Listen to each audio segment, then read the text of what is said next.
All right, everybody, welcome to today's podcast, part 2 with Dr. Jack Kruse. Thank you so much for jumping on, Jack. Hey, no problem. Anytime. We've got Frankie here and Zac Deane, and We're going to be talking about where we kicked off last time, which was around Bitcoin, mitochondria, the similarities, talking about how to really tap into our potential as a human, but also some current affairs, potentially talking around vaccines and where the world's going right now. Jack, let's start off with, what is new with you? What's new? What's good? What's different? Well, lots of different things. Just ironing out some issues on new social media platforms that I've got involved with. We had a little bit of an issue today on Clubhouse. And basically, I think I taught the lesson that needs to be taught. Like, if you're going to dox somebody, you better have game to do it. And it turns out this young Gen Z guy didn't have the game that he thought he had. I think you have to be careful. And, the sad part is this kid is a big time Bitcoiner. The sad part is, and this is the point that I made to people who are Bitcoiners tend to be anti-censorship. Anytime you try to censor someone, this is a huge problem. And Zac, I don't know how you and Frankie feel about this, but I believe if somebody you're going to have on your podcast or somebody who's your friend, if they're going to advocate for censorship, that's probably somebody that shouldn't be in your network to begin with. Because ultimately, whether we're on the science side or the Bitcoin side, you want to stimulate in your audience people who are curious to ask questions so they can learn new things. It's fundamentally, it's the mark of an educated mind to take something you don't believe, examine it for yourself, and then decide, hey, do I think Jack's a quack, or maybe is Jack pushing an envelope, from allopathic medicine into the quantum world, where there's a lot of data out there that a lot of people don't know. A lot of people, one of the beasts that came up in the Clubhouse thing is people said, look, quantum entanglement can only happen in a cool environment down at zero, absolute zero. We know that's not true.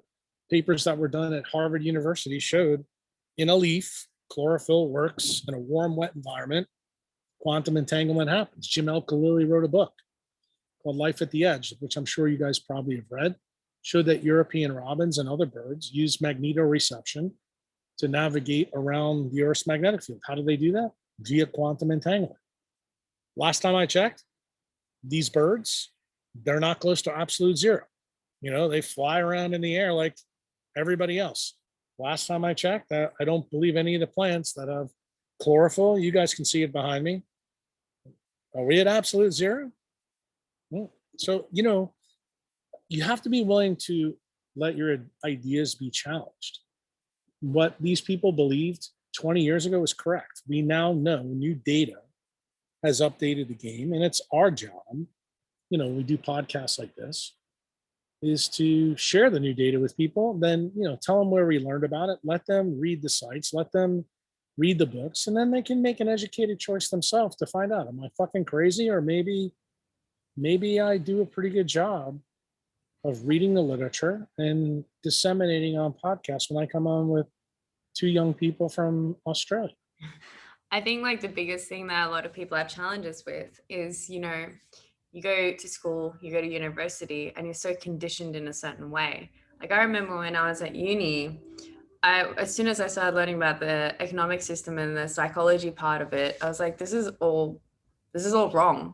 And then that's when I dropped out. And I think a lot of people, even on the nutritional side, they're still learning things that are so wrong.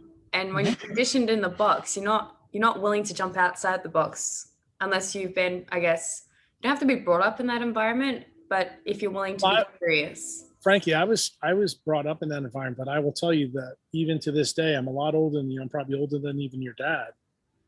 I think it comes into how you're schooled. Are you a curious person? Most people who know me really well know that I'm probably the most curious human you'll ever meet. I don't take anything on face value, and I always do my own homework. But I will also tell you that I love learning new things. I love to see where the edge of my knowledge is and where people are now doing experiments to ask questions. That's kind of like before we came on and you guys put this on, I've been always fascinated with the story about protons and mitochondria. Like, why did mitochondria select light hydrogen protons without the electron? And there was these experiments that started 20 years ago called the Sequest experiments. Their whole goal was to figure out the soup that's inside a proton. Because, a lot of people believe protons are fundamental quantum particles. They're not. They're actually made of quarks. Quarks are actually the fundamental part of what a proton's made out of. And there's two queer things with quarks. If you add up the atomic mass of the quarks, it doesn't equal what a proton weighs. Yet, all a proton is these three quarks. So I remember as being a young person, like you guys were, I'm going, why does this make any sense at all? And then the other crazy thing is protons, electrons have another quantum quality called quantum spin. And quantum spin, if you add up all the things in a proton that makes up its spin, predominantly this is something called a meson or a pion. Most pions don't have a spin, and there's a specific type of rho meson that does have the spin number that's tied to it. If you add up all the rho mesons in a proton, it only makes up 30% of the quantum spin number. So we have two crazy asymmetric things in protons, and yet in the mitochondrial matrix, what is it racist to? Because that's the best word I can think of. It only likes these protons. So when you know that life kind of likes protons, and that protons have this really weird history and story that humans still haven't figured out, to me, that's fascinating. That's stuff that lights me on fire, because I know that it has huge implications for life somewhere down the road. We're probably not there yet in being able to fully understand the whole story. But is it important? Like, we do a podcast like this. There may be several of your members say, yeah, I know that the matrix only has protons. It only uses light protons, and the ATPase gets 3.4 for every single turn, and that makes an ATP. Yeah, that's the easy hanging fruit. The stuff that we just talked about, see, that's the stuff that gets me.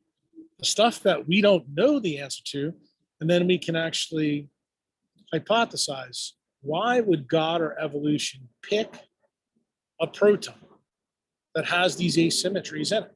And one of the things that I like to point out to people, because so many people in the allopathic world and the functional medicine world have this equilibrium bias. Like, there's guys out there that will sell people the idea of, oh, we need to have a balanced environment, a balanced diet, or you need to have a balanced nation and use different things to balance your life. Every time I hear that word, it's kind of like somebody just announced that they're morons, they're ignorant. Why? Because nothing about nature is balanced. Everything is asymmetric. Like Gilbert Ling, who's like one of my heroes in biology because he bucked the system. He basically said the only time that life is at equilibrium is when we're dead, when we have rigor mortis. Anytime life is lived, like you guys are alive, I'm alive, I'm assuming neither one of you are dead, you just woke up. We're far from equilibrium. And when you understand what far from equilibrium is, it means life is kept that way so it can do the things that we do. Like we can share ideas like we're doing now. We can teach people about quantum biology. We can teach people why crypto matters. Those are the asymmetric things to do, so that when you get down with people and you say, hey, Jack, what makes electrons asymmetric that come in through cytochrome 1, through NADP, and I should say NADH and NAD positive? Well, light makes electrons asymmetric because light excites it via the photoelectric effect, and light has all these different frequencies. So that story, pretty much everybody knows, nobody fights about. But the argument that I brought up to you guys was this proton side. The proton side is very few people know that the atomic mass of the quarks don't equal up, and neither does the pion cloud for the quantum spin. So when you realize that the major substrate of energy production in a mitochondria is a proton, you start to go, maybe this is important. Maybe I need to understand this a little bit more if I'm a black swan mitochondria. And that's the kind of stuff that kind of lights me on fire. I like that kind of stuff. Jack, look, I still, to this day after, 2 years of researching and listening and jumping on your Patreon.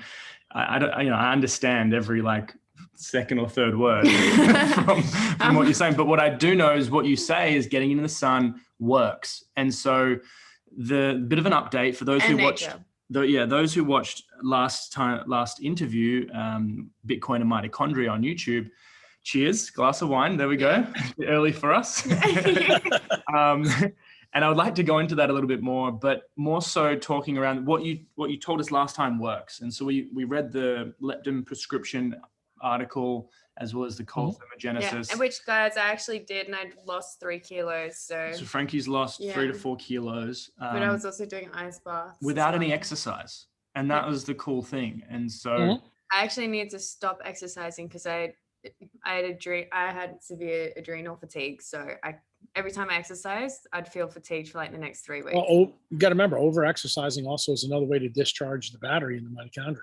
Yeah. That's, a lesson that people don't realize. And I would tell you, if you're going to over-exercise, what you should do is always do it outside of nature. Don't do it inside a gym, because believe it or not, just the blue light in a gym, or even if there's no light on, like there's many people that say to me, well, Jack, I exercise in a gym, but I turn the lights off. That's still not good enough, because the windows that are in there still allow more blue light in, block 40% of the red and block all the UV. So effectively, you're blue light toxic just by being in there, even with no lights on. So I want people outside. That's part of the reason why, I enjoy doing podcasts outside. I know you guys usually complain that there's too much ambient noise and this, that, but you know what? I think it's so important that it's better to have poor audio quality and give them directionally accurate information, so that people understand it's that important, really important to do that. And I think we need to make that understanding really, really important. It's kind of like when Zac says to me, Jack, when I read your stuff, my head explodes. But ultimately, Zac, it comes down to what you've probably heard me say in multiple podcasts. I don't have to teach hippos and lions quantum mechanics. Why? They do what you're supposed to do.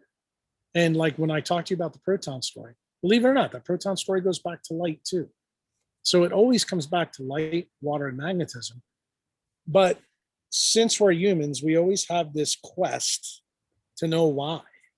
It's not good enough to come on a podcast and say to somebody, like, I guarantee you, there's some people watching this podcast and saying, I've never even thought to ask the question, why did a mitochondria pick light hydrogen versus nitrogen or oxygen or deuterium or, whatever atom you want to talk about? Why did they specifically pick that? Is there an advantage there? See, to me, that pushes the envelope forward, because what are you doing? You're asking, what did this decentralized network of nature fundamentally think about? Like, what are the thermodynamic principles behind that decision-making process? Because ultimately, what's going to make all of us better collectively as humans is that we ask better questions. That's a function of critical thinking. That's part of the reason why I think on my website, that's what I teach people to do. I think if you're a good critical thinker, you'll know the difference between pseudoscience and science very quickly. You'll understand why I don't advocate for supplements, or why I'm not a big fan of using artificial light as opposed to the light that I'm in right now. It doesn't mean that, red light that's artificial is bad. It just means it's not as good as what we should be doing. And we should advocate for what's best. I do want to touch on a comment, something that we did speak about briefly before we came into this, was everybody has like this thought in their mind, and most PTs, not all, most PTs go, oh, it's all about calories in, calories out. And then that's always what can, help you lose weight, get you feeling great, get you doing this, and this, and this. So chicken and rice and broccoli, it's just always the same. The most blandest thing ever. Whereas fat for me is, I'll eat fat all day. I don't really count my calories. Neither do you. Well, we talked about this off camera, but I think I want to handle this one as quickly and easily as possible. Because most people probably listening to this think Jack is going to give a biologic diatribe like he did when he schooled, Rosedale and Stephen Gwinnett, in the paleosphere 12, 13 years ago. No, it's actually easier than that. If you pick up any good physics book, and I'm talking a classic physics book, it doesn't have to be a quantum mechanics physics book. What does physics say about calories in the form of joules? You can only use calories when you're dealing with a closed thermodynamic system. What part of stupid thinks that humans operate in a closed thermodynamic system? We're designed to live on spaceship Earth. We're open to the environment. Everything in the environment pushes us further from equilibrium. It turns out, when you get off spaceship Earth, that means, say you live on the 37th floor in Melbourne, or you're in a plane taking circumpolar flights, or say you wear rubber-soled shoes, you just broke some laws. So those laws are thermodynamic laws. Calories in, calories out is a fundamentally flawed idea because we're not a closed thermodynamic system.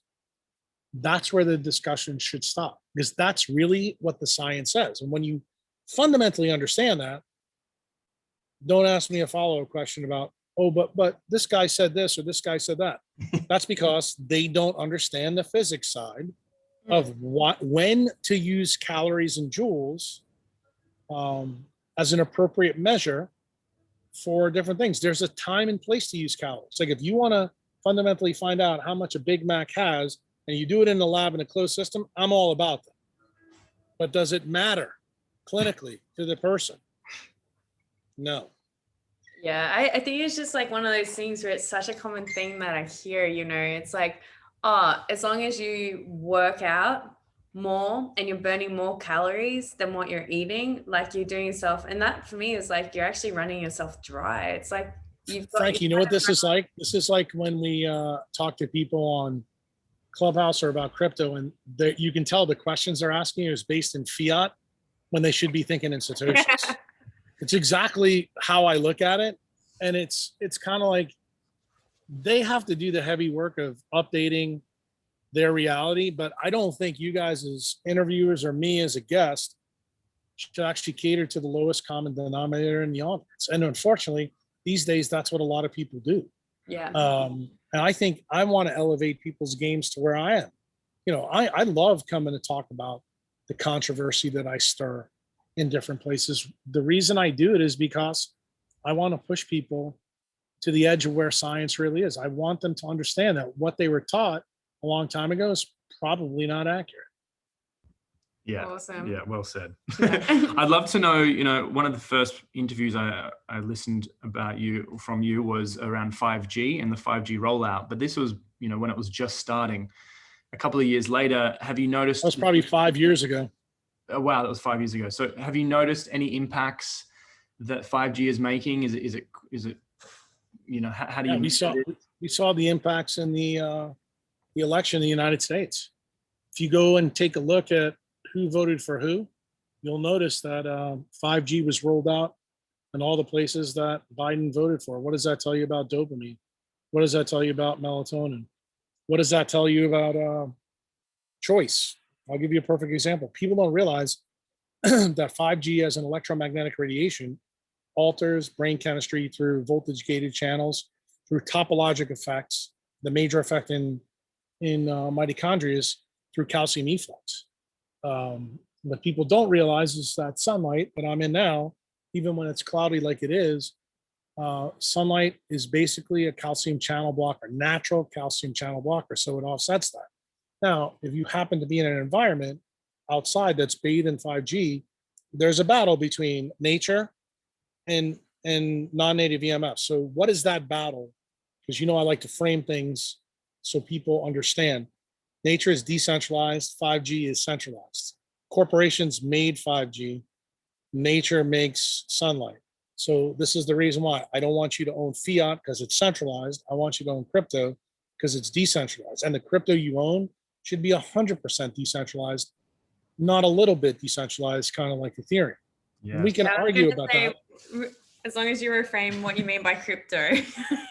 Right. Well, for me, crypto is really about Bitcoin. I think everything else that's not decentralized really comes down to something that can be controlled by a middleman. Like when I talk about decentralized medicine, what am I saying? If Zac came from Australia to see me as his doctor, it would be me and Zac. There's nobody in between us. There's no hospital, no administrator, no AMA, no anybody. It's me and him.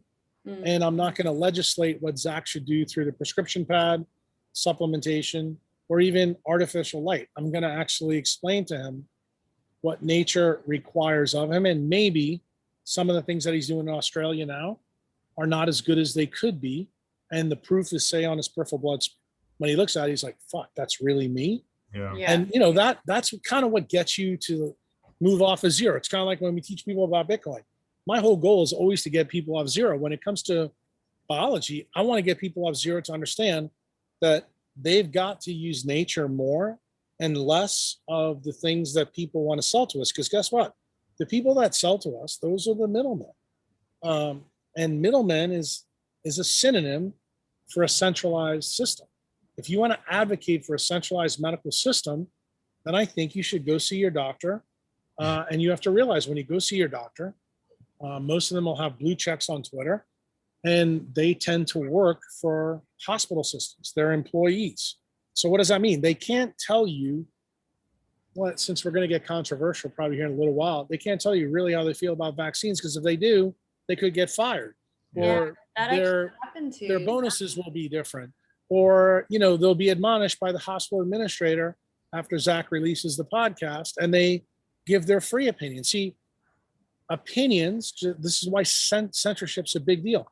Censorship is another form of a centralized platform.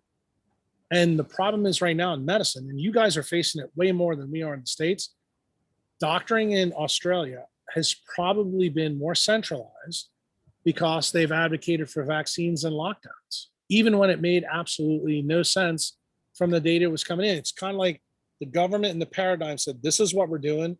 And anybody who questions us, we will give you tickets. We'll have the police beat you up. We'll lock you up, and we'll give you fines. Yeah. That is not how nature works. Nature does some bad shit. Like if the baby seal is bleeding, is hungry, jumps into the water, the great white shark is going to take him out. Yeah. That's kind of the way it goes. Everything in nature is not, hugs and kisses and everybody gets a trophy for finishing third place. That's also something that we need to point out to people. And, when you do have a medical issue, or you're on a prescription, or say you have hypertension, or you have, infertility, or you bleed too much during your period, or Zac's testosterone is in the crapper, you have to say, what is going on? Why is this happening? You need to ask better questions, and you'll be very wise if you hire a decentralized doctor. Why? Because they're not going to give you a centralized answer. They're not going to say, hey, Zac, just take testosterone cypionate, 200 milligrams. We'll do 3 shots every 2 weeks. You come in, I'll draw your free and total T and your DHT, and we'll go on there. And fucking Zac is young. We don't want to do that. We give him a shot like that. We're going to make his balls this small, and his endogenous testosterone is not going to work. Yeah. Will we give him back some of the things he likes? How is it going to be when Zac comes and see me? Hey, doc, my testicles are now 1/10 the size they used to be. And my hematocrit has gone through the roof. And I didn't know that these things were possible. So, dude, you wanted to fix the problem. Here's this is the drive-through solution. You got to deal with the collateral effects. That's what centralization in medicine is all about. And when you hire a decentralized doc like me, I sit down and spend a lot of time with you. I spend almost every time I see somebody, almost 2 days with them. And I review all of their medical history. Like before you come to see me, I want everything. Even when you farted when you were 3 years old, I want to know everything there is possibly known. I want to know about your mom. I want to know about your grandmother. I want to know about your dad. I want to know everything. Why? Because I'm trying to put together an encyclopedia of Zac or Frankie. And then when I do the formal testing, because the testing that I do is not like what you would get in a regular doctor's office. Most of it is based around redox. I'm looking to find out, is your overall redox good? Is your redox fine but bad in your liver? Is it bad in your kidney? Is it bad in your brain? is it bad somewhere else? That's kind of what my goal is, to figure out where you are. And then what we do is we start picking things off from there. The peripheral blood smear, which, I've put a blog on Patreon about it. Zac has probably saw it. It's actually of one of my real clients who was there, who said it's okay to put this on Patreon. You got to see it as he had it happen. And he happened to live in a bad environment, and the explanation was found on his peripheral blood smear. I'm happy to report to you now, 6 months later, that person has left Canada, gone to Panama, and most of their problems have gone. Wow. Gone. So the thing is, he would have never known that. He's been a member of mine for over 5 years. And he fundamentally didn't believe that an environmental change could make that big a difference. Now, I think if you talk to him, it's a different story. And, I commend the guy because he's the one farm member that volunteered to put his personal information on a Patreon blog for the benefit of you guys, so that you can see that changes. And I think,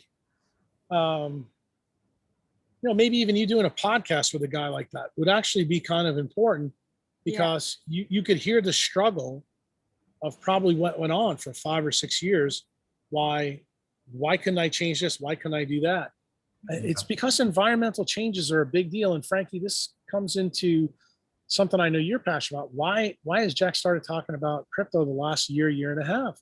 Because when you're wealthy, you can change your environment way easier. It's really difficult to get regular people who've built their life in a shit environment to find out, oh, by the way, you live in a shit environment and you're not going to get better, because they've heard the Jack axiom: you can't get better in the same environment you got sick in. We're like, Jack, I got a kid, I got a wife, I've got this job, I just can't pick up and leave. And then you have to say, okay, what's more important, money or finances? And when you teach somebody that you can actually make them wealthy really fast, because Bitcoin on a decentralized network shrinks time down, you can have the kind of wealth that it took Warren Buffett 56 years to get. You can do that in 3 or 4 years, so that you don't have to live in New York City. You don't have to live in Sydney. You can pick up and go do the things that you need to do that are good for your mitochondria. That's a message Jack gets behind. Yeah, so there's actually, sorry, babe, but there's actually two things. I guess a lot of people are brought up going, okay, money is evil. Okay, centralized money is actually quite evil. But the concept of money, like the belief around money, for example, Bitcoin, things like that, it's not evil. It's not evil to want to be able to provide and be able to do things and be able to care for yourselves. Like, that's not an evil thing. The second thing I want to touch on is actually, I hear it every day. Even my dad, because we're trying to get my parents to move somewhere at the moment.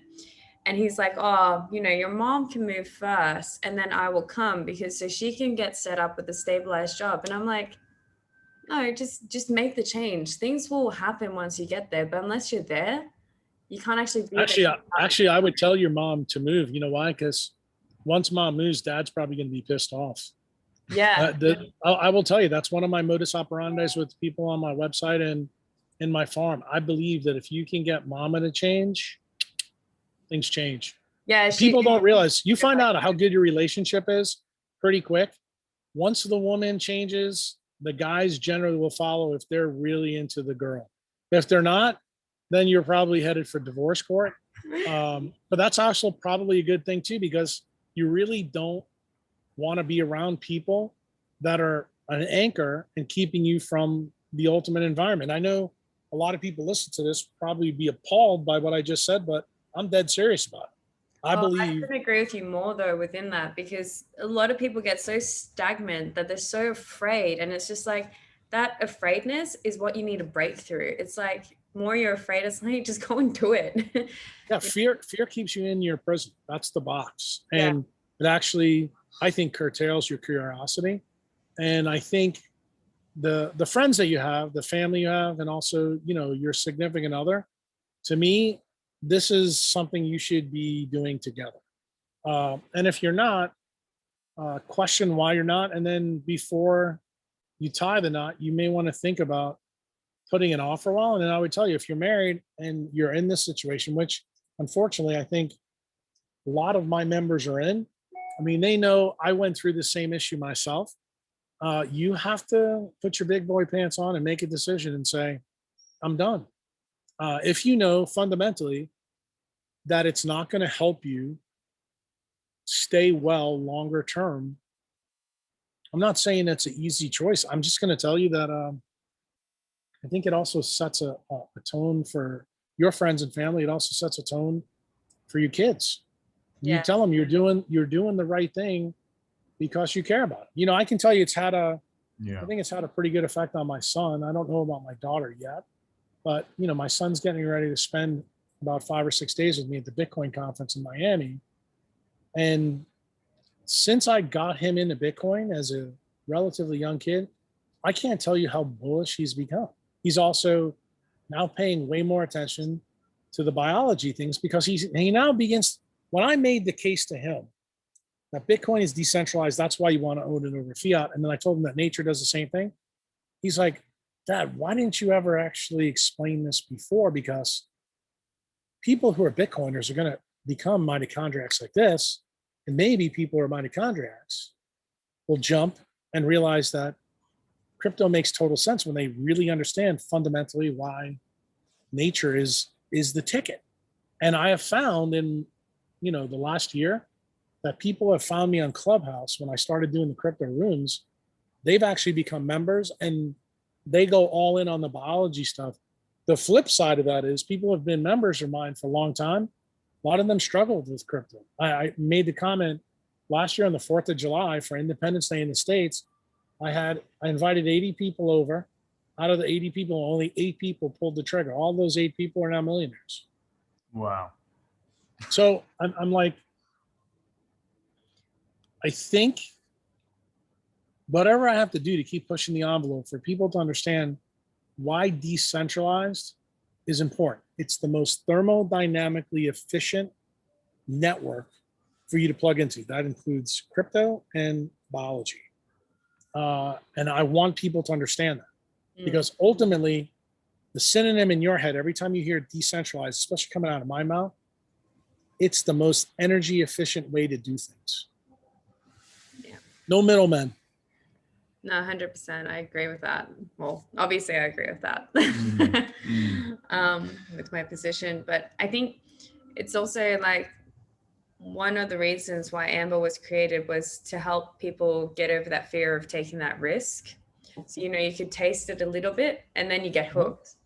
And I think one of the things that crypto... It's kind of how drug dealers work too. Yeah.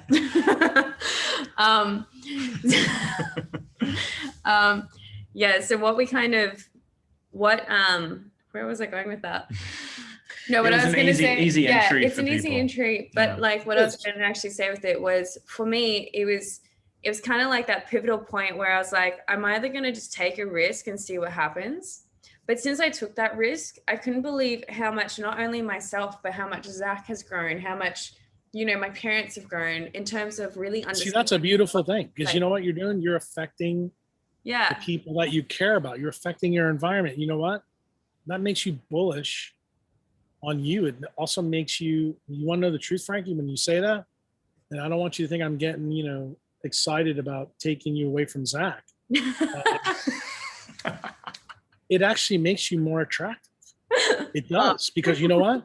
When a guy sees that aspect of a girl, even if they don't think it's a good quality, guys catch that. And they won't talk about it, but they'll go, you know, I've never thought about this, but this is kind of something I'd like to have in a partner that is that open, because, you know, eventually you may be the mom to the babies. And guys start thinking about that.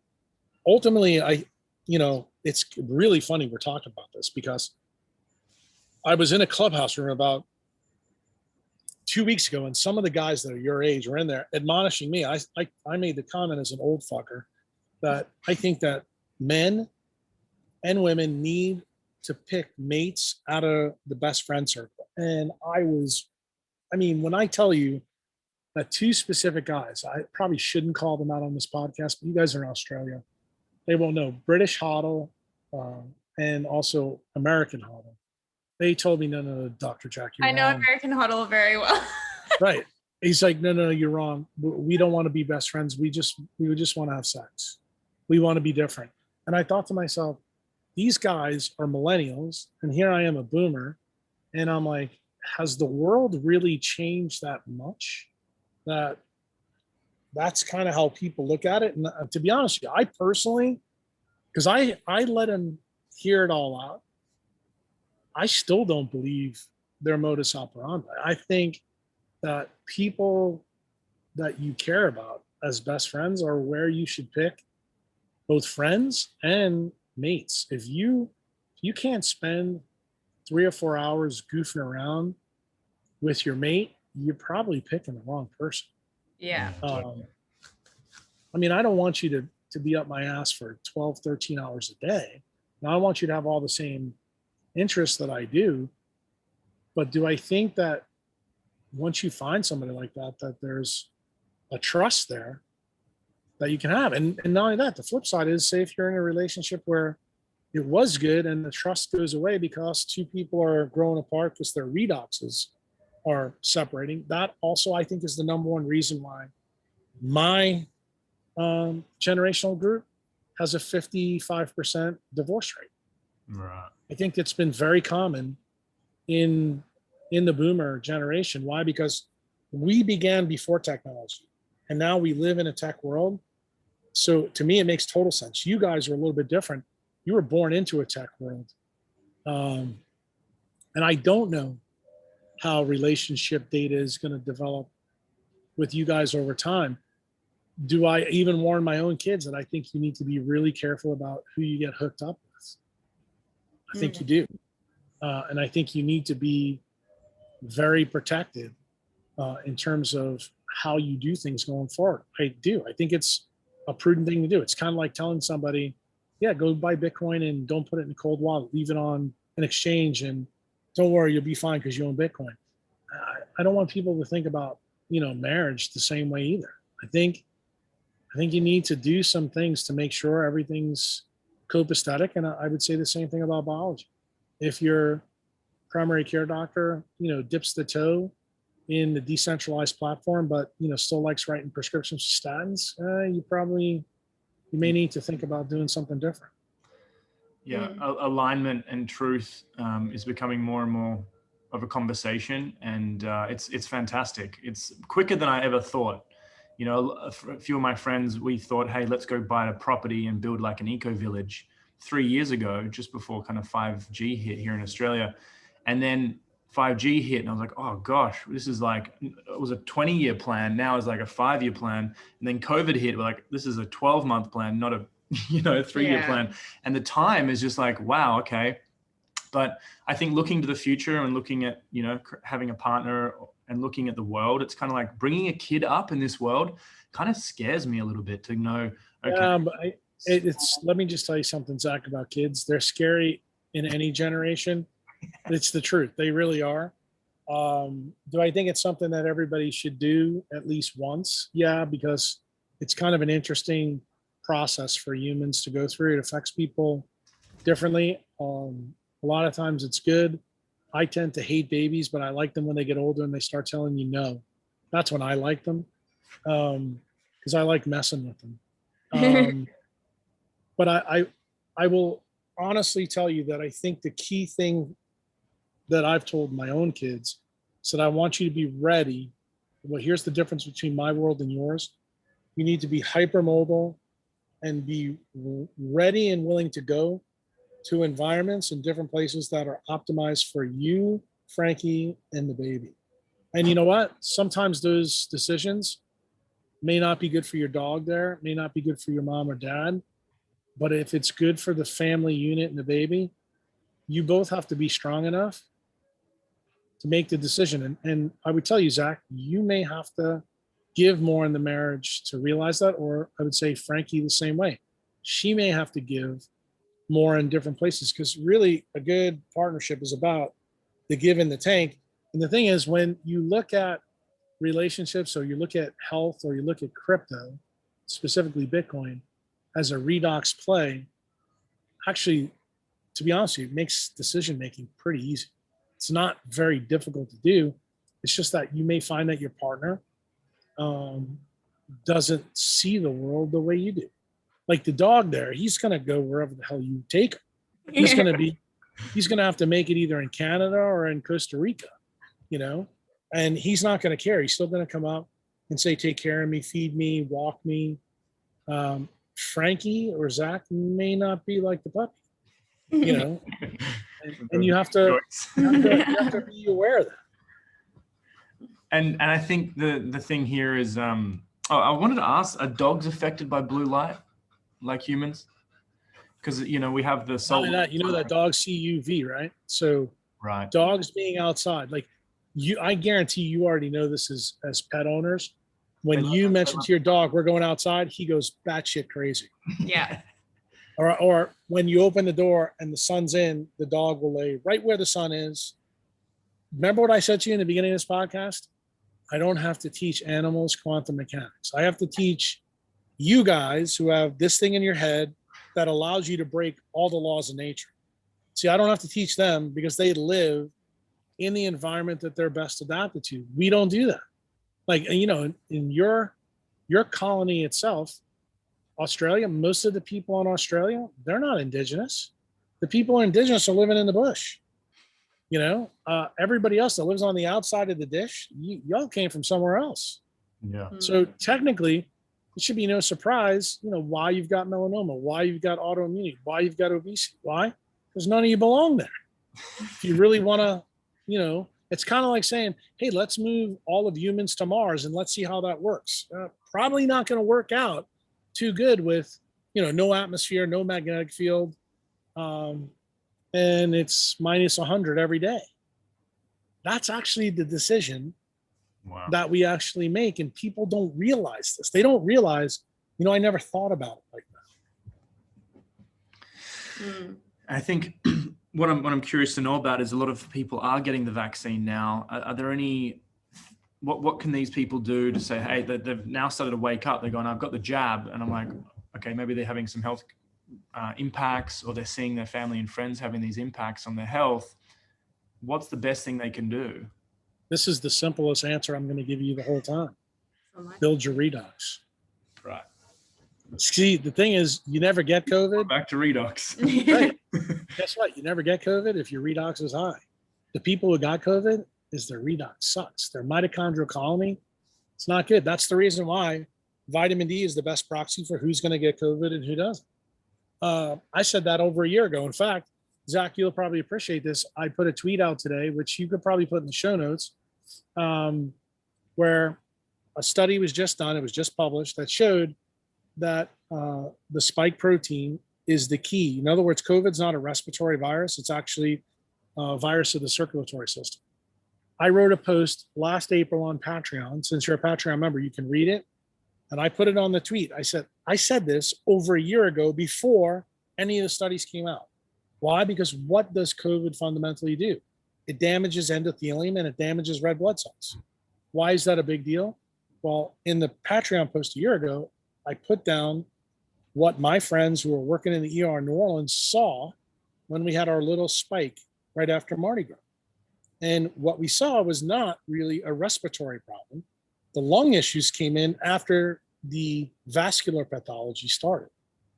And that told me that this coronavirus really was an endothelial problem related to the spike protein. So that if you don't know my thesis on atherosclerosis or heart disease, the data shows that the higher your vitamin D level is, the less chance you're going to get heart disease or have peripheral artery disease. And the reason for that is vitamin D is a calcium channel blocker. It stabilizes things in your vessels. It also improves nitric oxide, which dilates the microcirculation and improves circulatory flow. Well, guess what? If you got low vitamin D, it means you probably have really bad nitric oxide. You're going to have a problem with COVID, and you're going to get a clot somewhere, or this is going to happen. Now, this really should be like, what are the collateral effects of this idea, Zac? Since I said this a year ago, you asked me the question now, okay, Jack, what do you think about messenger RNA vaccines and adenovirus vectors that are present in the vaccines that are out there? My belief is that they're going to change. If you know what the adenovirus and the messenger RNA do, they're going to change the spike protein. That's the whole modus operandi of all big pharma. Well, that means you just took a virus that has a 99.98% survival rate. You're going to change the spike protein. How do you know what you're changing? That's where you get the variant story. So that's why you start to see different pockets in different places. We just created a disease that wasn't that bad and we made it worse. Yeah. Why? Because we completely misunderstood how the epigenetic toolbox works to affect mitochondrial function. So when you ask me that fundamental question, Zach, how does Jack feel about vaccines? I think I just answered it pretty well. Yeah. Yeah. It's when you look at the plant, like when you look at it and you connect all the dots, and I'm hearing these new testimonials or stories of these women having extra periods and bleeding out, and then they're hanging out. That some women in menopause having periods. Wow. How do you like that? And also struggling with getting pregnant as well. Yes. And well, you got to remember, you have to bleed to get pregnant. Mm. And the problem is, if you understand COVID is a clotting virus. So if you don't bleed, that's a problem. Remember, anything that leads, what do red blood cells functionally do? They look like bagels or bialys. They're giant radio dishes for the wireless connection between sunlight and your mitochondria. So if you got a virus that fucks up the endothelium or fucks up the red blood cell, guess what? Now you know why transferrin is through the roof. Now you know why ferritin is through the roof. Like some of the crazy labs that doctors reported seeing when these things were bad, all of them pointed to a vascular pathology, not a respiratory one. But guess what? Y'all never heard that in Australia. Mm-hmm. You heard the party line. Guess what? That Patreon blog, and Zach, I'm putting you on this because you can go read it. I think it was from April 20th of 2020. Go read it. I even tweeted it out today. I said, if you don't believe me, I said this a year ago. Now mm-hmm. Here's the story that proves it. Well, was Jack any smarter? No. Jack just knew where to go look. I went to ask my friends that were taking care of people in the ER and the ICU. I said, tell me what you're seeing. They told me what they're seeing and what did it register. I filtered their data through the black swan eyes and spit out the blog. That's decentralized medicine. What did my friends do who worked for the hospital? They had to do what the guys that ran the public health department in the state told them to do. Yeah. Otherwise, they wouldn't have a job. Yeah. Got it? So now here we are a year later. Zac and Frankie can evaluate, is Jack a quack, or maybe does hiring a decentralized doc make a lot of sense? Because when the chips are down, do you want a doctor to tell you the truth or tell you his employer's truth? Because that's really what we're talking about. This is so important. The self-empowerment around wealth is giving us that choice. What did Frankie say? Self-sovereign, dude. Self-sovereign is not just a financial issue. It's a biologic issue too. Mm-hmm. And that's part of the reason why I told you guys in the last podcast, the stuff that I got fired up about is health and wealth are linked. I want you two to get that message out to everybody in Australia. Why? Because you guys are facing a way more authoritarian response to COVID than we did in the United States. Look, in Florida, we've been open since June 1st of 2020. I haven't had to go through any of that. I don't wear a mask. I don't do any of that shit. I go to the beach. So for me, it's really hard for me to understand what you and Frankie have gone through. It's actually even more difficult to hear what you had to put up with. But I saw the videos from Victoria. I saw what the cops are doing to people down there. And I'm sitting there and going, is everybody in Australia that brain dead that they're going to allow this shit to go on? Because if they're doing it for a virus that hardly kills anybody, what are they going to do when it actually is a real problem? Or what are they going to do when your central bank, goes belly up? What's going to happen then? I think you need to think about that. That's the other part. Like, not only do we have, for example, we went to a doctor. Well, Zac went to a doctor to try and get an exemption. Tried to get an exemption, and the lady goes, "Oh, I can't do this for you. No, you have to leave. I'm not charging you for this. I'll get fired." Doctors get hurt for writing these types of exemptions. And I was like, I'm actually feel anxious with this mask on. I'm needing to talk to people, and she was like, "No, can't do it. Leave my room." And I was like, "Whoa." And then on the I'm going to bring it back to financial part, because that's now obviously the health side. Then the financial system. So there's certain banks like St. George, I'm going to call them out on it. My dad has been banking with them since I have been here. So like for the last 20 something years in Australia, like that's a long time to be at the bank. He went to go buy Bitcoin the other day, as he does. He's a Bitcoiner too. Went to buy Bitcoin. They stopped the transaction. Didn't even call to tell him. They just shut his bank account. So he went to go buy bread and milk and food. Couldn't even do that. He went into the bank. They couldn't even help him out. They're like, oh, we don't understand the issue. No, it's a political issue. They don't want you buying Bitcoin. That is it.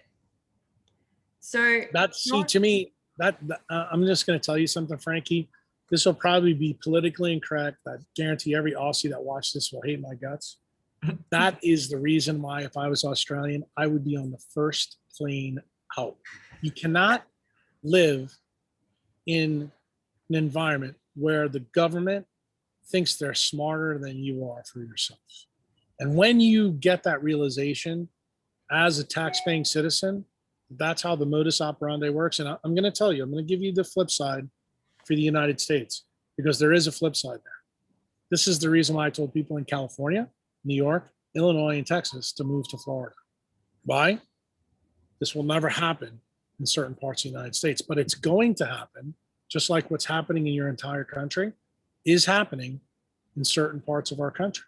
And those parts of the country are going to have economic fallout from these policies, meaning they're probably going to go bankrupt. They're going to expect the taxpayer to bail them out for poor decisions. I look at it like this. If the American taxpayer does that, then shame on them. So what is the ultimate vaccine me, you, and Zach should be talking about? It's actually Bitcoin. Bitcoin is the vaccine that gives you not only time back, biologic and financial, but here's my favorite one. It gives you freedoms back. It's a peaceful revolution against your government, against the monetary policy in your government, against the biologic policies in your government. Because guess what? If Frankie and Zach were sitting on 5 million Bitcoin right now, they don't have to fly commercial. They can get on their private plane and go fly to New Zealand and tell everybody to go kiss their ass. Yeah. That's actually what we should all be advocating for. And, I know there's going to be certain people probably in your show notes or comments saying, well, Jack, not everybody can do that. Well, I got news for you. I got people that invested $5,000, $6,000 18 months ago that are now multimillionaires. So don't tell me it's not possible. You just think it's not possible because you live in a fiat world. You don't understand what's possible. Or they think it's too late when really it's not too late. Well, Frankie, let's talk about this. I looked at this morning. Today is May 4th, correct? Yeah. May 4th, a year ago, Bitcoin was at $9,000. Today it's at $54,000. Mm-hmm. Tell me, if you would have invested $100,000 at $9,000, how much money would you have now? A hell of a lot more. Yeah. Now, you know what I'm going to tell you? A year from now, hopefully we'll do a podcast on May 4th. Well, it's actually, and we'll say it was at $54,000. What's it today? And the people that said, oh, it's the people. Look, everybody gets the price of Bitcoin they deserve. If you want to be a dumb shit the rest of your life, it's the same thing I tell people on the mitochondria side. You want to keep doing the same thing over and over and expect a different result, you are ignorant. Yeah, you have to be willing to change the circumstances. And that's like the one thing that everyone gets stuck in this pattern. And it's like, you're actually the problem. Like, well, yeah, they say, can I go to Dave Asprey or Ben Greenfield and buy, some little supplement in a bottle, take that, am I better? Yeah, if you want to believe that, sure. If you want to enrich them, fine. I'd rather see you, buy a red light or maybe buy a vacation somewhere, up in Queensland, instead of being, in Tasmania. That would probably be a better resource for you than anything else. Yeah. Especially with you guys going into winter now. Yeah, that's it. It's actually funny you said Tasmania because we have this eco village in Tasmania, untouched, beautiful rainforest. But I guess for mitochondria, too low latitude, dude, too low. 37 to 42. which I know, but I guess it's one of those things like it's getting out of the cities. And I think, I think from that standpoint, it's good. It's good to do like CT and this, that, but when you really talk about redox, most people, especially with the mitochondrial haplotype that exists in Australia, they need strong sun. They need more strong sun. And the problem that you guys really have there, and this better than anybody else, it's swish and slap and all that crap with sunscreen. Everybody's afraid of the sun. That's the real problem of Australia going forward. I mean, they are being told so many bad centralized ideas, and most people I think you guys would have a harder time convincing people not to use sun cream and sunglasses than you would buying Bitcoin. Yeah. Oh, 100%. That was like one of the things that my mom actually said to me and my grandmother, because obviously moving from South Africa, one of the things my mom said the first week of living here was, I feel like I'm in a prison. There's so many rules and regulations and I feel like I'm trapped and I can't break out. And she says that every time. 20 years ago. That was 20 years ago, because how we like had freedom. Yes, there was crime, but we had like freedom back home. Right. But then the one thing that also my grandmother said is like, why are you putting this sunscreen stuff on your face? Just be putting coconut oil half an hour before you go outside. Like that's your protective part, but also getting out in the sun is the best thing for you. So why are you trying to protect it from yourself? That's coming from my grandmother that doesn't know anything about health. She loves her sweets. She's like a lion. She's like a lion or a hippo. You don't have to teach. Yeah. Certain people. They get it. I mean, look, we were designed to be outside. And, I understand that people in Australia are afraid of melanoma. They're afraid of those things, but they need to realize that the doctors have told them that it's UV light from the sun, which is completely biologically implausible. It's nuts. And the thing is, when they find out that it's exactly the opposite, those people who don't go out in the sun have higher risks of getting melanoma. It's part of the reason why people who work indoor jobs have higher rates of melanoma than people that work outside. Wow. And, when you bring this up to the skin doctors or the eye doctors, they look at you perplexed. Or when you tell them, hey, those that have low vitamin D levels have the highest rates of melanoma. Well, how is that possible if the doctors have told you that the sun causes cancer? Because if you're in the sun, your vitamin D should be through the roof. It should be the exact opposite that it is. Well, guess what? It tells you that they don't know what the hell they're talking about. See? Centralized versus decentralized. Yeah. That's the key. One of the things I remember, actually, I've never been to a skin doctor, but I took someone there to a skin doctor. And I remember the skin doctor looked at me and was like, he goes, oh, am I seeing you today? I was like, no. And he goes, well, you're too tanned. You need to stop going in the sun so much. Wow. And I pretty much told him to go get stuff because I love jet skiing. You should have turned around and said something better. You should have said to him, that's why I'm not seeing you, and they are. Yeah. That's exactly what you should have told them. I know. That's but that was when I was like 17. So I was like, okay, cool, whatever. I'm going to go on the jet ski now and you can go get stuff. But yeah, it's interesting to hear it like, so many years later. Yeah, it's absolutely.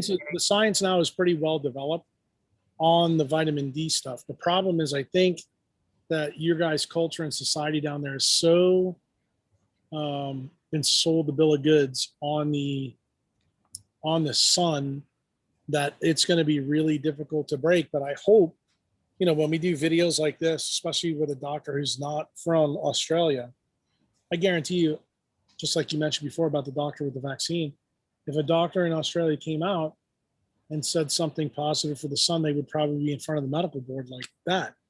And the problem is, people in Australia need to support that. You guys have a famous neurosurgeon in Australia, Charlie. And one of the things that he never says, but I always want him to say it, he knows that glioma is going through the roof. That's a really bad cancer in the brain. And he knows that it's also related to blue light and non-native EMF. But he always stops short of saying the key thing.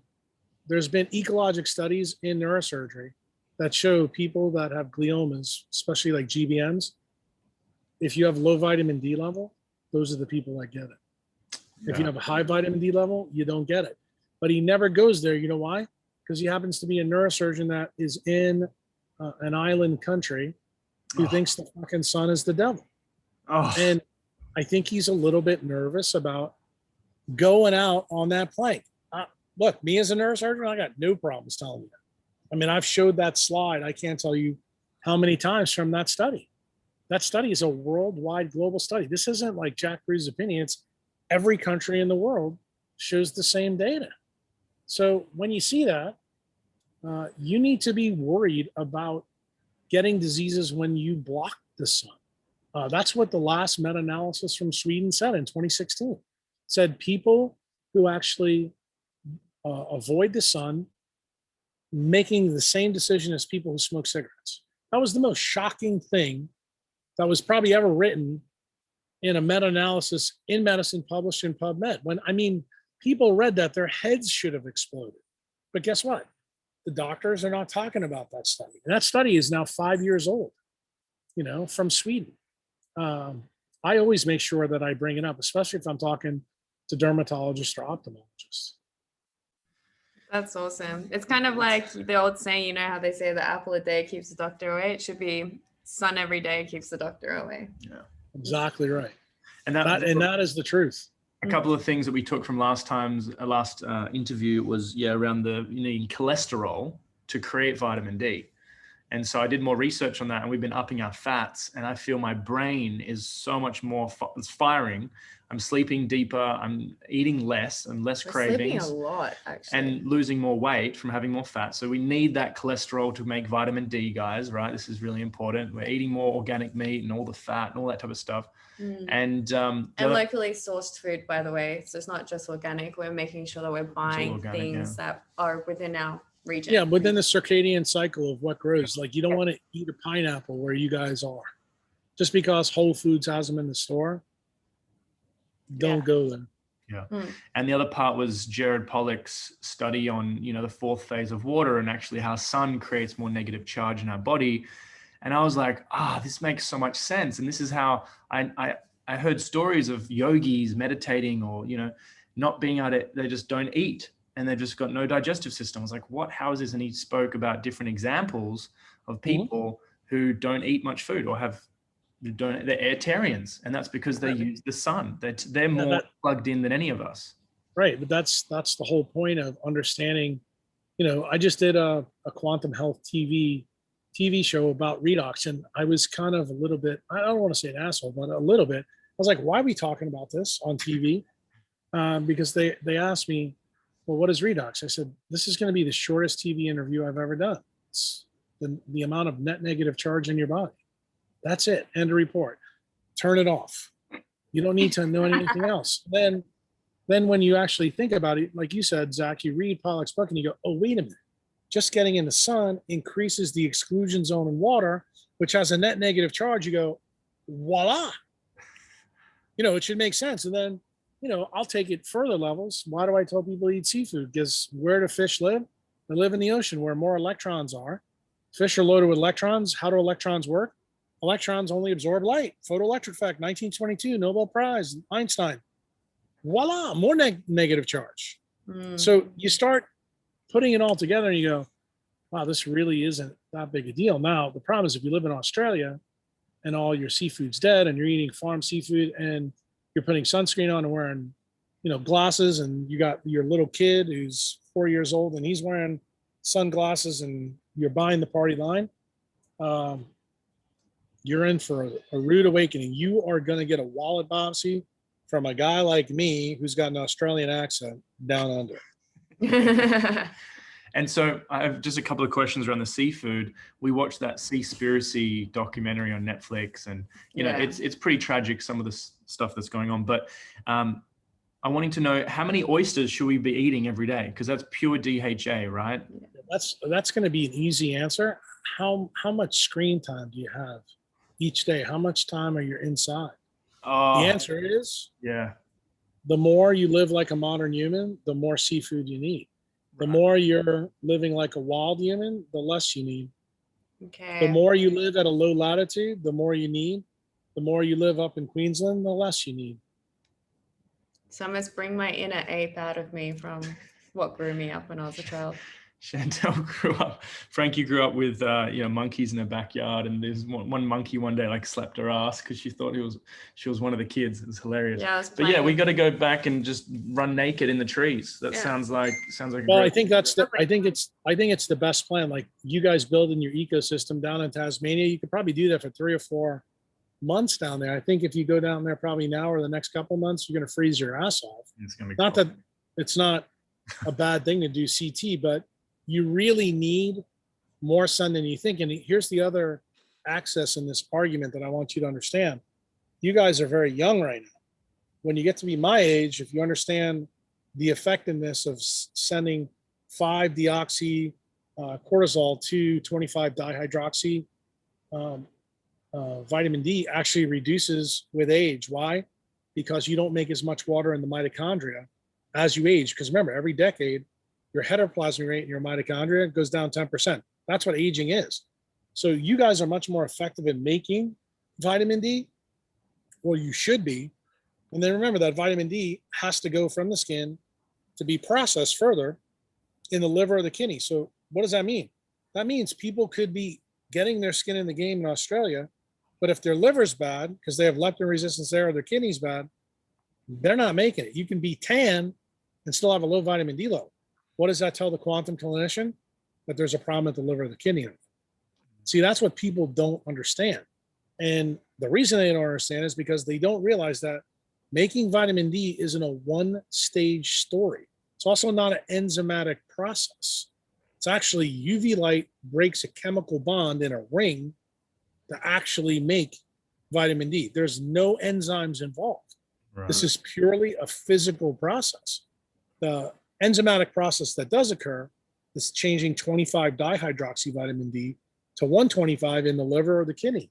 So that's the reason why when you have somebody who's having problems, you might want to order both of these tests to find out, hey, is one good and one bad? That kind of tells you as the doctor where the problem is. And I know in Australia, because I've got Australian members who are farm members, they don't do that test in Australia.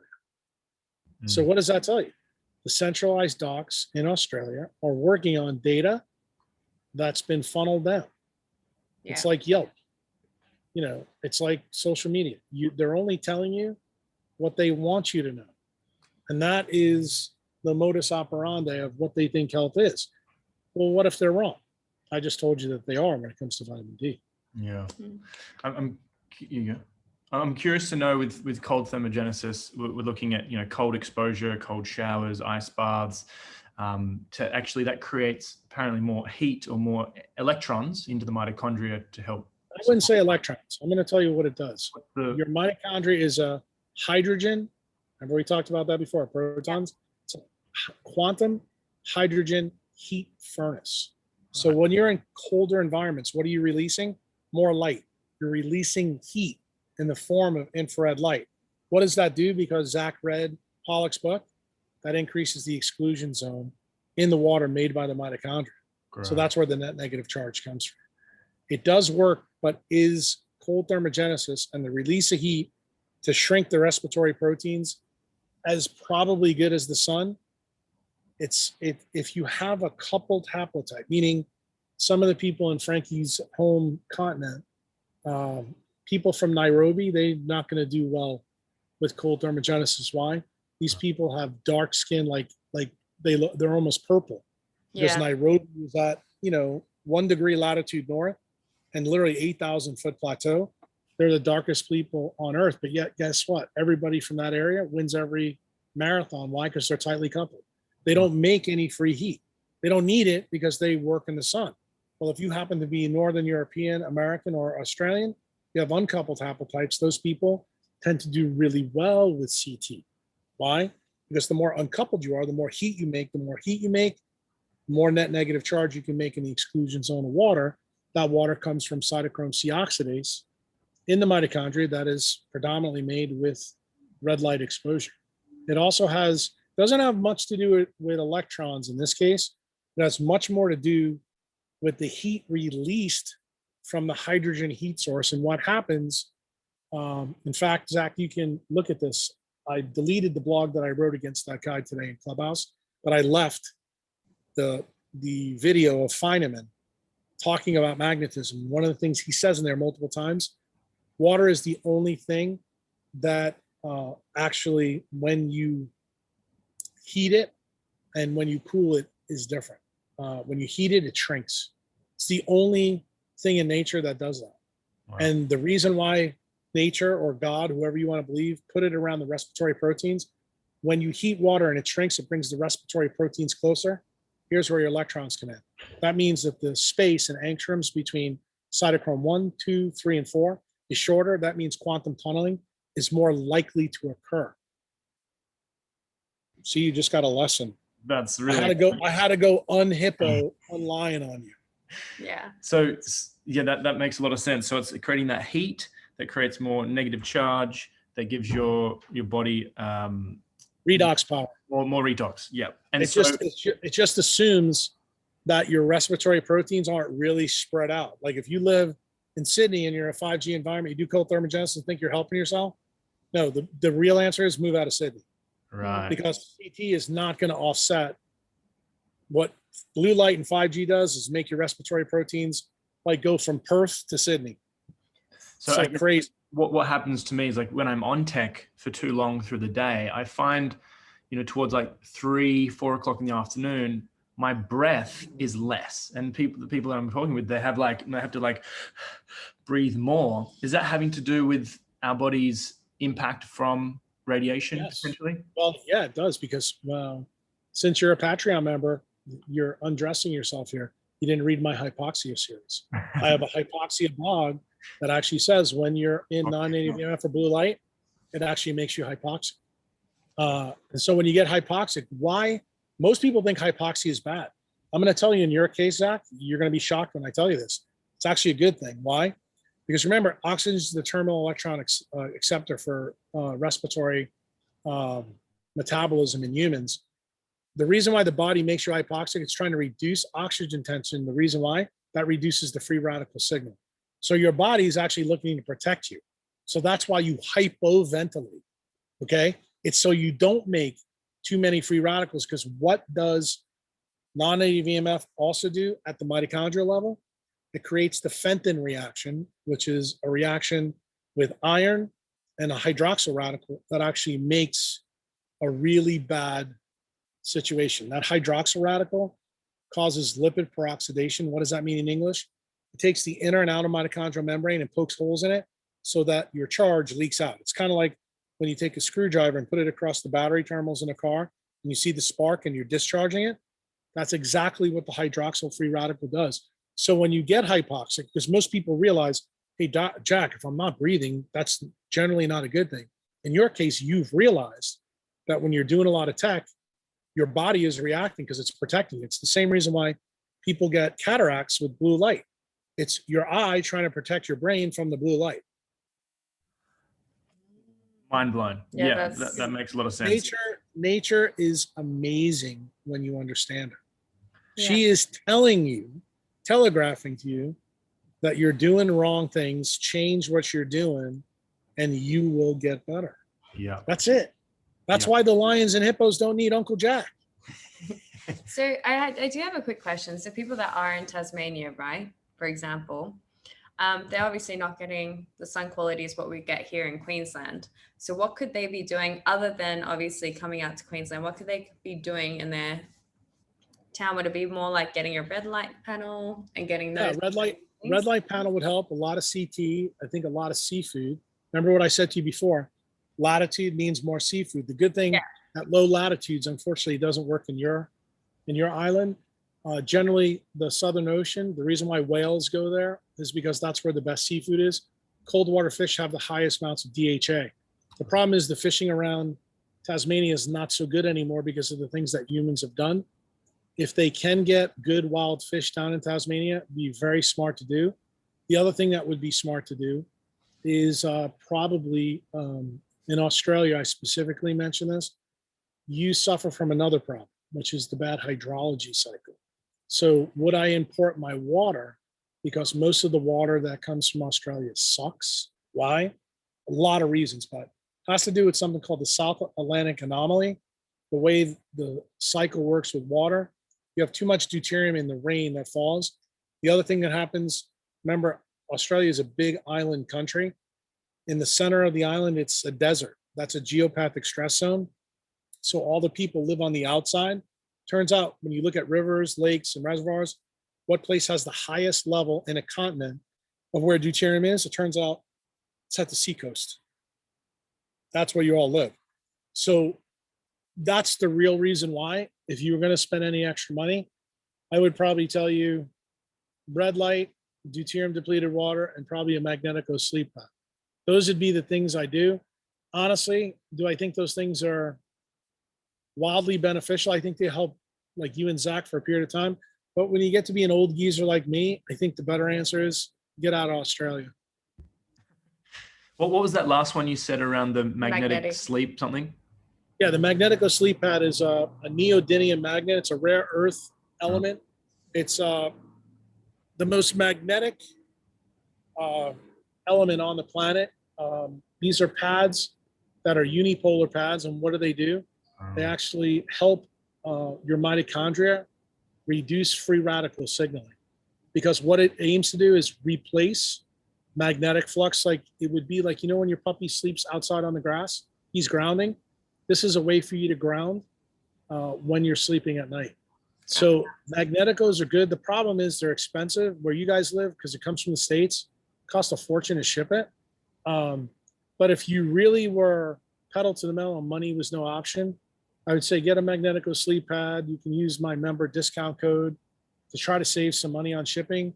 Most of my Australian members do have them because they know that they're working with bad water. I mean, I always try to tell people the reason that Earth has life and Mars doesn't is because we have a great magnetic field from the magnetic dynamo.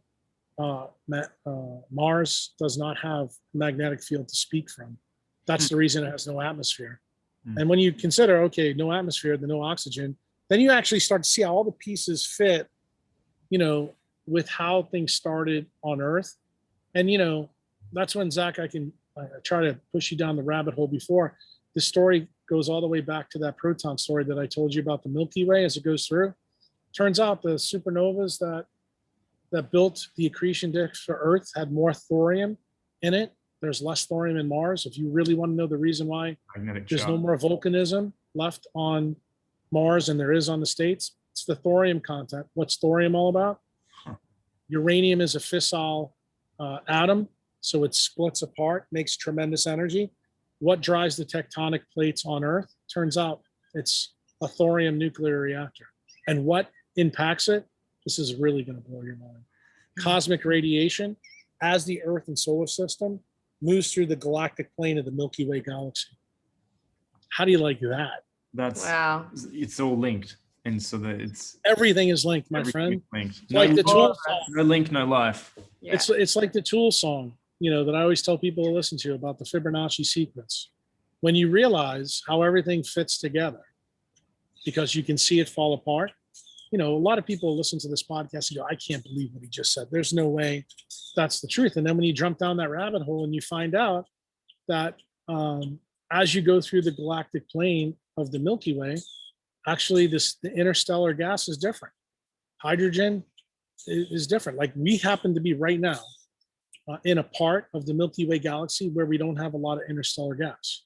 We are headed in the next 50 to 100 years into a place that has a lot of H2. There's going to be a lot there. We're also headed to a place where there's going to be more cosmic radiation from supernovas because we're getting closer to some nebula where star creation happens. How do we know that what Jack said is not hyperbole and bullshit? Turns out that supernovas make two key isotopes, aluminum-26 and iron-60. You only get those from supernovas. Turns out, you would think if the Earth was in a fixed environment, that we'd have the same amount of aluminum-26 and iron-60 in the universe. You know what you'll find out? You'll find out in that place in northern Canada, where the Younger Dryas happened, where we lost the megafauna 12,000 years ago, huge amounts of aluminum-26, huge amounts of iron-60. So what does that mean? Means 12,000 years ago, the reason we lost sloths and woolly mammoths might be because the solar system is going through a part of our galaxy that actually caused this problem. And see, you always hear me say on podcasts that your zip code is more important than your genetic code. And when most people hear me say it, they always think I'm talking about like your city or your state or your country. Guess what I'm telling you right now? It turns out that the solar system zip code has actually something to do with your mitochondria and how it handles protons. That should get you really interested. Yeah. I don't know about you guys listening at home, wherever you are in the world, this conversation for me creates so much curiosity. It's just like, I don't know what that is. I want to learn about it. It's not like, I don't know what that is and I'm going to turn this off. It's more like, tell me more and I want to go do my own research. Yeah. Well, Zach, I already gave you the answer. Go to the website, look on the mitochondrial RX thing. I got a whole bunch of things there that lead you down the rabbit hole and you go, holy shit. Yeah. So when you read my next book, guess what? There's going to be a whole chapter on this. I You kind read of my feel first like, book. sorry, I You read kind my of feel first book. like, What did I talk about in the last chapter? I talked about all the cycles that built the circadian mechanism in mammals. When I talked about the asteroid, when I talked about all those different things, all of those little cycles added up to really big things. You know what that defines? That defines far from equilibrium system, nonlinear. What does that mean? Butterfly effect. Small stimulus leads to massive amplification. You can't imagine how important these ideas that I just gave you are for the fundamentals of life. I'm going to tell you, this issue about how the solar system moves through the Milky Way is where extinction events come from and also where the creation of life came from. Wow. I'm going to tell you that explains why Darwin was wrong. Because Darwin was right? We shouldn't have the Cambrian explosion. It happened overnight. So what changed when we hit the galactic plane? What's one of the things that happens in astrophysics when the sun does that? Do you know that the solar spectrum changes when that occurs? You think that can be interesting? Well, dude, it always comes back, Zach, to light, water, and magnets. Don't forget it. and I kind of feel like if there are PTs listening to this, and if there are nutritionists or any form of health practitioners, if you actually want to be doing your job correctly and helping people, please listen to this podcast and create that curiosity to go out and ask, research these things that we've been talking about today. Look up Dr. Jack Kruse and actually go onto his stuff and have a look at it and start doing your job properly. Because I really feel like you're not helping any of your clients until you actually understand this for yourself. Hand on my heart. Especially when it comes to food, because remember, food is an electromagnetic barcode of sunlight. Why? The entire food web on this planet is linked back to photosynthesis. I did the Vermont 2016 webinar on that topic alone. So if you're a food forward person, I think you need to listen to this podcast, then listen to that one to understand really how food fits in to the circadian paradigm. Because I'm not telling you that food's not important. I'm telling you that your environment is way more important than your food, because your environment determines how your engines in your car actually can handle food in your environment. Yeah. Hand on my heart, everyone, I've been studying and looking through your work for nearly 3 years now, and it's changed my health and lifestyle more than anything. I used to be on my computer late at night. I didn't know what blue light was, 5G, these massive topics that are becoming more and more commercial now, or like mainstream, you were talking about many years ago. So I really thank you for being really nice. It's when people thought I was batshit crazy, and now they're starting to realize. I can totally relate. You trigger people, right? Because it's totally, it's the opposite of what we've been taught, and it's like so simple and it's free. So it's going to ruffle some feathers. So anyone out there listening, go do some research. Can you tell us about your book and when that's coming out? Yeah, it should be coming out, I'd say, pretty soon. Right now, we're editing it. I have to write this one chapter left, which I just described to you.